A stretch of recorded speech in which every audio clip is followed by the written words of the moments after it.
On dit que les régimes complémentaires sont en danger. Ben, la vérité, c'est que c'est faux. Je prends l'exemple de l'Agirc-Arrco. Moi, j'entends dire sur certaines radios, par certains responsables politiques, que l'Agirc-Arrco aurait consommé un quart de ses réserves en un an. C'est faux. Quand on prend la peine de regarder les chiffres, qu'est-ce qu'on voit?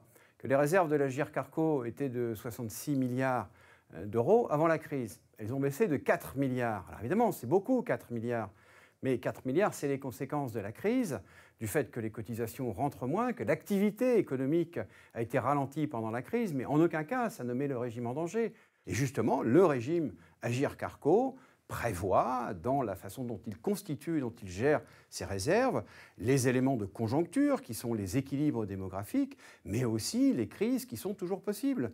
Et c'est parce que justement, en responsabilité, les partenaires sociaux avaient justement constitué ces réserves qu'on peut affronter cette crise. Et d'ailleurs, ceux qui ont fait l'effort de lire le rapport du COR, le Conseil d'orientation des retraites, ne peuvent pas tirer d'autres conclusions, à savoir que les trajectoires, à terme, sont respectées.